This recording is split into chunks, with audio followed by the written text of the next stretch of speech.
stroke adalah pencuri.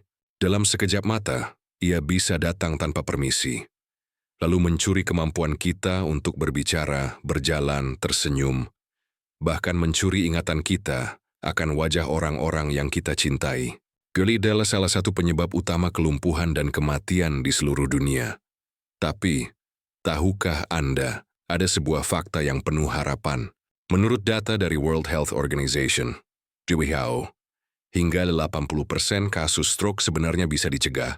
Pencegahannya bukanlah dengan obat-obatan mahal atau teknologi canggih.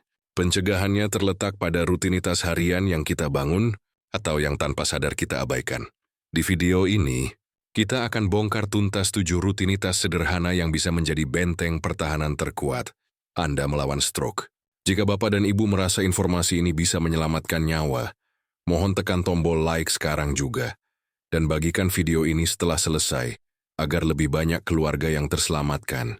Terima kasih. Fakta ilmiahan penjelasan utama untuk bisa membangun benteng pertahanan. Kita harus mengenali terlebih dahulu musuh yang akan kita hadapi. Apa sebenarnya stroke itu? Dan bagaimana ia bisa terjadi secara mendadak? Padahal kita merasa sehat-sehat saja kemarin. Bayangkan otak kita adalah sebuah taman bunga yang sangat indah dan rumit. Setiap bunga dan daun di taman itu adalah miliaran sel otak kita yang berharga, yang mengendalikan semua pikiran, gerakan, dan perasaan kita. Untuk bisa tetap hidup dan mekar, taman ini membutuhkan pasokan air bersih yang konstan melalui sebuah sistem perpipaan yang sangat rumit, yaitu pembuluh darah kita.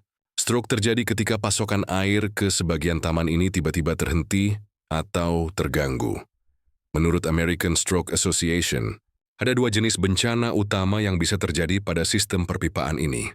Bencana pertama, stroke ischemic, pipa yang tersumbat. Ini adalah jenis stroke yang paling umum, mencakup sekitar 87% dari semua kasus. Analogi sederhananya adalah pipa air ke taman bunga yang tiba-tiba tersumbat oleh gumpalan lumut atau kerak. Sumbatan ini bisa berupa gumpalan darah, trombus, yang terbentuk di tempat, tewei pecahan plak kolesterol, emboli, yang berjalan dari tempat lain, misalnya dari jantung atau leher, dan tersangkut di pipa yang lebih kecil di otak. Saat pipa tersumbat, pasokan air, darah yang kaya oksigen dan nutrisi berhenti total. Dalam hitungan menit, bunga-bunga, sel-sel otak, di area yang tidak teraliri air itu akan mulai layu, mati, dan tidak akan pernah bisa tumbuh kembali. Kerusakan inilah yang menyebabkan kelumpuhan, kesulitan berbicara, atau kehilangan fungsi tubuh lainnya, tergantung area otak mana yang terdampak. Bencana kedua, stroke hemoragik, pipa yang pecah. Jenis stroke ini lebih jarang terjadi, namun seringkali lebih mematikan. Analogi sederhananya adalah pipa air yang pecah karena tekanan air di dalamnya terlalu kencang. Dinding pipa, pembuluh darah, yang sudah rapuh tidak lagi mampu menahan tekanan darah yang terlalu tinggi, lalu ia pun pecah. Akibatnya terjadi banjir atau pendarahan di dalam taman otak. Banjir darah ini sangat beracun bagi sel-sel otak di sekitarnya. Ia akan merusak, menekan, dan merendam bunga-bunga di taman hingga mati. Ini adalah kondisi darurat medis yang sangat serius. Lalu apa yang menyebabkan pipa-pipa di tubuh kita bisa tersumbat atau pecah? Penyebab utamanya ada 2 proses perusakan senyap yang terjadi selama bertahun-tahun yang seringkali tidak kita sadari. Proses perusakan TIRI 1, aterosklerosis, kerak di dalam pipa. Ini adalah proses di mana lemak, kolesterol jahat, LDL, dan zat-zat lain menumpuk di dinding pembuluh darah. Prosesnya tidak terjadi begitu saja. Biasanya ia diawali oleh sebuah luka kecil di lapisan dalam pembuluh darah, yang bisa disebabkan oleh tekanan darah tinggi, gula darah tinggi, atau racun dari asap rokok. Luka ini akan memicu respons peradangan. Kolesterol jahat akan datang, menyusup ke dalam dinding pembuluh darah, dan teroksidasi. Tubuh akan mengirim sel-sel imun untuk memakan kolesterol jahat ini. Namun, mereka justru ikut terjebak dan mati, membentuk sel busa. Tumpukan sel busa, kolesterol, dan kalsium inilah yang secara perlahan membentuk sebuah plak yang keras, seperti kerak kapur di dalam pipa air. Semakin tebal keraknya, semakin sempit salurannya. Terkadang, Kerak ini bisa pecah dan memicu terbentuknya gumpalan darah yang langsung menyumbat pipa. Proses perusakan PQ2, hipertensi, tekanan air yang terlalu kencang. Ini adalah tekanan darah tinggi. Tekanan yang terus-menerus tinggi akan membuat dinding pipa menjadi kaku, tegang, dan rapuh. Ia bekerja seperti palu godam yang terus-menerus menghantam dinding pembuluh darah kita setiap detik, setiap hari. Tekanan inilah yang bisa membuat kerak plak pecah dan memicu sumbatan, atau bahkan membuat pipa itu sendiri yang sudah rapuh menjadi pecah dan bocor. Kedua proses perusakan ini tidak terjadi dalam semalam. Mereka adalah hasil dari tumpukan kebiasaan-kebiasaan buruk selama puluhan tahun. Inilah mengapa pencegahan stroke adalah sebuah maraton, bukan sprint.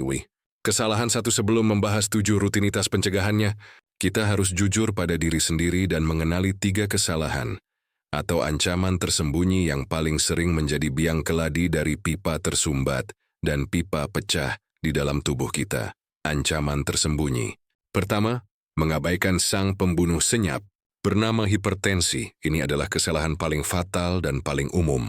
Kementerian Kesehatan RI, Kemenkes, mencatat bahwa hipertensi adalah salah satu faktor risiko stroke tertinggi di Indonesia. Masalah terbesarnya adalah hipertensi seringkali tidak memiliki gejala sama sekali. Seseorang bisa memiliki tekanan darah 100 namun tetap merasa sehat-sehat saja dan bisa beraktivitas seperti biasa. Perasaan sehat inilah yang menipu. Banyak yang berpikir, saya tidak pusing, kepala saya tidak sakit, berarti tekanan darah saya aman. Ini adalah jebakan pemikiran yang paling berbahaya. Di balik layar, di saat kita merasa baik-baik saja, tekanan yang tinggi itu sedang bekerja tanpa henti, seperti palu godam, yang terus-menerus menghantam dinding pembuluh darah kita, membuatnya rapuh dan siap untuk pecah kapan saja. Mengabaikan anjuran dokter untuk mengontrol tekanan darah, atau malas minum obat karena merasa tidak ada keluhan, adalah sebuah kesalahan yang bisa dibayar dengan kemandirian dan bahkan nyawa kita.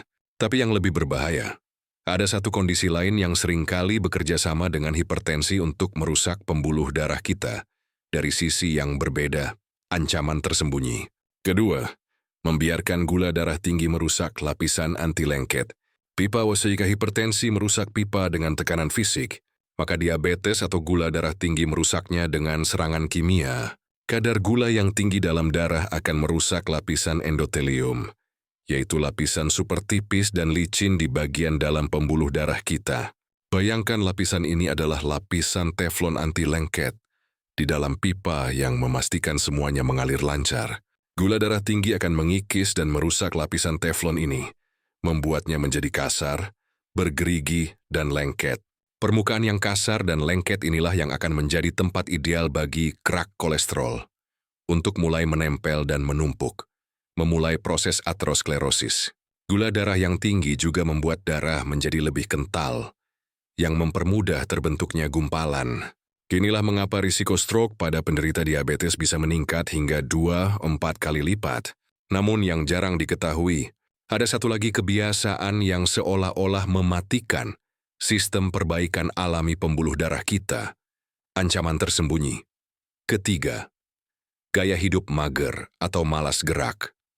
Tubuh kita dirancang untuk bergerak. Saat kita bergerak, jantung memompa darah dengan lebih efisien, dan aliran darah yang lancar ini bertindak seperti petugas kebersihan yang membantu membersihkan dan menjaga kelenturan pembuluh darah. Sebaliknya, gaya hidup sedentari, di mana kita lebih banyak duduk dan berbaring, akan membuat sirkulasi darah menjadi lambat dan malas. Aliran yang lambat ini akan mempermudah penumpukan lemak dan peradangan di dinding pembuluh darah. Selain itu, kurang gerak adalah penyebab utama dari obesitas, hipertensi, dan kolesterol tinggi. 3 serangkai pemicu utama stroke. Gaya hidup mager tidak hanya melemahkan otot, ia juga secara aktif meracuni pembuluh darah kita dari dalam. Kalau Anda pernah melakukan atau mengabaikan salah satu dari ancaman ini, tulis di komentar. Solusi praktis setelah mengenali musuh-musuhnya. Sekarang saatnya kita membangun benteng pertahanan kita. Kabar baiknya, Benteng ini dibangun dari batu bata yang sangat sederhana, yaitu 7 rutinitas harian yang bisa kita mulai hari ini. Rutinitas pertama, menjadi manajer angka kesehatan Anda. Ini adalah rutinitas paling fundamental. Jangan lagi bersikap pasif. Jadilah manajer yang proaktif bagi tubuh Anda sendiri. Anda tidak bisa mengontrol apa yang tidak Anda ukur. Miliki sebuah tensimeter digital di rumah. Catat tekanan darah Anda setiap pagi setelah bangun tidur dan sebelum minum obat. Jika Anda penderita diabetes, catat gula darah Anda. Buatlah sebuah buku catatan kecil. Kebiasaan sederhana ini akan memberikan data yang sangat berharga bagi Anda dan dokter untuk melihat pola dan membuat keputusan pengobatan yang jauh lebih tepat. Jadi sekali langkah hidup mengundiping sembiawa alih kendali siu. Rutinitas kedua, mengadopsi pola makan DASH yang lezat DASH. Dietary Approaches to Stop Hypertension, direkomendasikan oleh American Heart Association sebagai salah satu cara paling efektif mencegah stroke. Prinsipnya sederhana, kurangi musuh, garam, gula, lemak jahat, perbanyak teman, kalium, magnesium, serat. Mulailah dengan langkah kecil. Pastikan setengah dari piring makan siang Anda terisi oleh sayuran berwarna-warni. Ganti kerupuk dengan segenggam kacang almond. Ganti sirup manis dengan jus tomat tanpa gula. Ganti santan kental dengan santan encer. Ganti lauk daging merah berlemak dengan ikan kembung atau dada ayam tanpa kulit. Rutinitas ketiga, bergerak aktif minimal 30 menit setiap hari. Gerak adalah obat gratis yang paling ampuh. Jadwalkan waktu untuk berjalan kaki cepat selama 30 menit setiap pagi atau sore. Jika 30 menit terasa berat, cicilah menjadi 3 sesi 10 menit. Aktivitas lain seperti senam lansia, berenang, tai chi, atau bahkan berkebun juga sangat baik. Kuncinya adalah menemukan aktivitas yang Anda nikmati agar bisa konsisten. Rutinitas keempat, prioritaskan tidur 7-8 jam berkualitas. Tidur bukanlah kemewahan, melainkan kebutuhan biologis vital untuk perbaikan pembuluh darah. Kurang tidur kronis akan meningkatkan hormon stres kortisol, yang menaikkan tekanan darah. Saat kita tidur nyenyak, tekanan darah secara alami akan turun, memberikan kesempatan bagi pembuluh darah untuk beristirahat dan memperbaiki diri. Di dalam otak, ada sebuah sistem pencuci otak yang disebut sistem glimfatik, yang hanya bekerja optimal saat kita tidur nyenyak untuk membersihkan sisa-sisa metabolisme. Rutinitas kelima, kelola stres dengan jeda hening. Stres kronis membanjiri tubuh dengan hormon adrenalin dan kortisol yang membuat pembuluh darah menegang dan tekanan darah naik. Luangkan waktu 5 menit setiap hari untuk melakukan jeda hening. Duduklah dengan tenang, pejamkan mata, dan fokus hanya pada napas Anda. Tarik napas dalam-dalam, hembuskan perlahan. Aktivitas sederhana ini terbukti dapat menurunkan tekanan darah dan menenangkan sistem saraf. Kalau Anda siap mencoba menerapkan salah satu rutinitas baik ini, tulis "Saya mulai hari ini" di kolom komentar sebagai penyemangat. Rutinitas keenam, berhenti merokok dan batasi alkohol. Ini adalah rutinitas yang tidak bisa ditawar. Merokok adalah tindakan meracuni pembuluh darah secara langsung. Nikotin akan membuat pembuluh darah menyempit, sementara karbon monoksida akan merusak lapisan dalamnya, membuka jalan bagi terbentuknya plak aterosklerosis. Tidak ada kata terlambat untuk berhenti. Rutinitas ketujuh, jaga berat badan ideal. Obesitas, terutama lemak di perut, lemak visceral, bukanlah lemak pasif. Ia adalah sebuah organ aktif yang memproduksi hormon-hormon pemicu peradangan yang merusak pembuluh darah. Menjaga berat badan ideal, atau bahkan menurunkan 5-10% dari berat badan saat ini, sudah terbukti dapat secara dramatis menurunkan tekanan darah dan risiko stroke. Dampak pada organ lain. Keajaiban dari 7 rutinitas pencegah stroke ini adalah efeknya yang bersifat paket hemat. Saat Anda melindungi otak dari stroke, Anda secara otomatis juga sedang melindungi organ-organ vital lainnya dari kerusakan. Dampak pada jantung. Rutinitas yang sama untuk mencegah stroke adalah rutinitas yang persis sama untuk mencegah serangan jantung. Penyakit yang mendasarinya sama, yaitu aterosklerosis. Bedanya hanya lokasinya. Dengan menerapkan 7 rutinitas ini, Anda sedang melindungi 2 organ terpenting Anda sekaligus. Dampak pada ginjal. 2 penyebab utama gagal ginjal adalah diabetes dan hipertensi.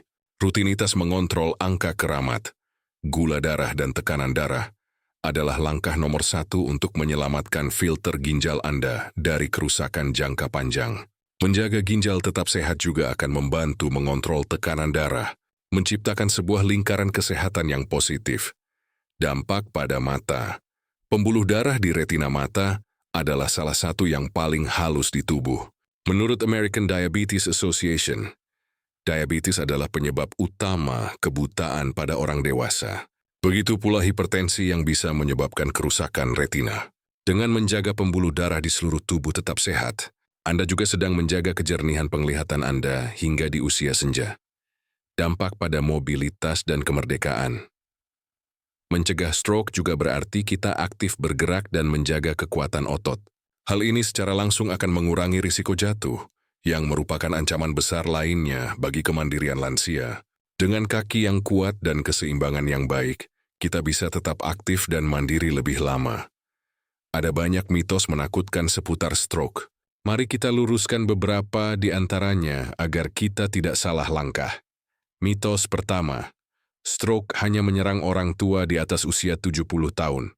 Faktanya, ini sama sekali tidak benar. Menurut data dari Kemenkes RI dan CDC, stroke semakin sering terjadi pada usia yang lebih muda. Bahkan di usia 40-an atau 50-an, akibat gaya hidup modern yang tidak sehat. Mitos kedua, jika terkena stroke ringan TIA dan gejalanya hilang sendiri, berarti sudah aman. Faktanya, ini adalah mitos yang sangat berbahaya. TIASO atau Transient Ischemic Attack adalah peringatan darurat tingkat tertinggi. American Stroke Association mempopulerkan akronim FAST untuk mengenali gejalanya. Face, wajah miring. Arms, lengan lemah.